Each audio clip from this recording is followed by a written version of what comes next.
బ్రిటిల మరో ప్రక్కన చూస్తున్నాం. నిజామాబాద్ జిల్లా శ్రీరామ్ సాగర్ ప్రాజెక్టుకు వరద ఉధృతి పెరుగుతుంది. ఎక్కువ ప్రాంతాల్లో కురుస్తున్న భారీ వర్షాల కారణంగా ప్రాజెక్టులోకి వరద పోటెత్తుతుంది. ఇక మధ్యాహ్నం ప్రాజెక్టులోకి 2 లక్షల క్యూసెక్ల ఇన్ఫ్లో రావడంతో అధికారులు ప్రాజెక్టు 39 గేట్ల ద్వారా 2,13,285 క్యూసెక్ల నీటిని దిగువకు విడుదల చేస్తున్నారు.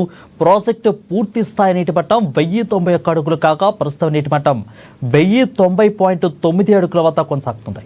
ఎక్కువ నుంచి భారీ వరద కొనసాగుతున్న నేపథ్యంలో లోతట్టు ప్రాంతాల్లో ప్రజలు అప్రమత్తంగా ఉండాలని అధికారులు సూచించారు.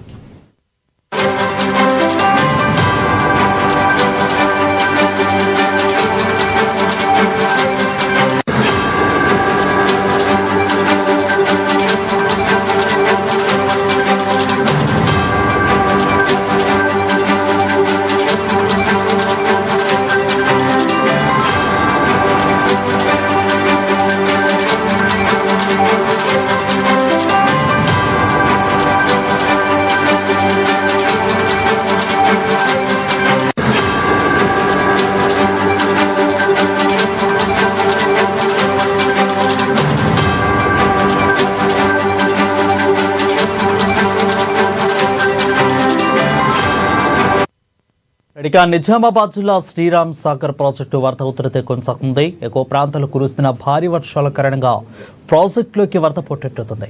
మధ్యాహ్నం ప్రాజెక్టులోకి 2 లక్షల క్యూసెక్ల ఇన్ఫ్లో రావడంతో అధికారులు ప్రాజెక్టు 39 గేట్ల ద్వారా 2,13,285 క్యూసెక్ల నీటిని దిగువకు విడుదల చేస్తున్నారు. ఇక ప్రాజెక్టు పూర్తి స్థాయి నీటి మట్టం 1091 అడుగులు కాగా ప్రస్తుత నీటి మట్టం 1090.9 అడుగుల వద్ద కొనసాగుతుంది. ఎక్కువ నుంచి భారీ వరద కొనసాగుతున్న నేపథ్యంలో లోతట్టు ప్రాంత ప్రజలు అప్రమత్తంగా ఉండాలని అధికారులు సూచించారు.